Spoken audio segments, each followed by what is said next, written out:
গত ১.৫ মাসে হাম ও উপসর্গে ২৫০'র বেশি শিশুর মৃত্যু হয়েছে। স্বাস্থ্য অধিদপ্তরের প্রতিবেদন বলছে, এর মধ্যে নিশ্চিত হাম মাত্র ৪৭ জনের। অধিদপ্তরের হিসাব মতে সন্দেহজনক রোগীর চিত্রও একই। প্রায় ৩৫,০০০-এর মধ্যে নিশ্চিত হাম শনাক্ত মাত্র ৫,০০০-এর কাছাকাছি। হাম উপসর্গ নিয়ে হাসপাতালে ভর্তি হওয়া অধিকাংশ শিশুরই হয়নি নমুনা পরীক্ষা। জ্বর, ডায়রিয়া ও র্যাশের মতো উপসর্গ দেখে চলছে হামের চিকিৎসা। বুকে এক্সরে করা হয়েছে আর রক্ত পরীক্ষা করা হয়েছে।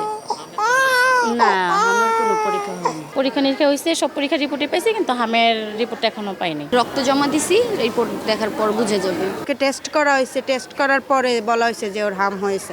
একই তথ্য দিচ্ছেন চিকিৎসকরাও। তবে হাম পরীক্ষার পর অন্যান্য জটিলতা থাকলে তখন পাল্টাচ্ছেন চিকিৎসা পদ্ধতি।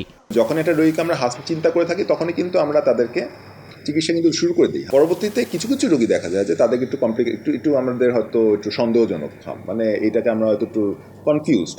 তাদের ক্ষেত্রে আমাদের টেস্টের খুবই দরকার আছে। টেস্টটা করে আমরা 100% শিওর হওয়ার চেষ্টা করি। হয়তো সাথে সাথে আমরা অন্যদিকেও আমরা চিন্তা করি, যেহেতু হামেরটা নেগেটিভ এসেছে, অন্য কিছু আছে কিনা সেটাও আমরা চিন্তা করি। দেশে শুধু মহাখালীর জনস্বাস্থ্য ইনস্টিটিউটের জাতীয় পোলিও এবং হাম রুবেলা ল্যাবরেটরিতে পরীক্ষা হয় হামের। চলতি বছরের প্রথম ৩ মাসে এ ল্যাবে পরীক্ষা হওয়া প্রায় ৩৫% নমুনাই পজিটিভ এসেছে। এপ্রিলে এ সংখ্যা হয়ে যায় দ্বিগুণ। জানুয়ারি, ফেব্রুয়ারি, মার্চ সবগুলা স্যাম্পল এক করে সবগুলোর পজিটিভগুলো যদি আমরা যোগ দিয়ে তাকে পার্সেন্টেজ বের করি, আমরা দেখেছি যে 30 থেকে 35%। এপ্রিলের প্রথম 2 সপ্তাহ এটা বেশি ছিল, কিন্তু এখন আবার একটু একটু কমছে।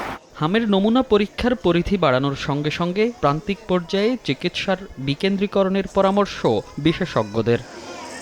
মনির হোসাইন, সময় সংবাদ, ঢাকা।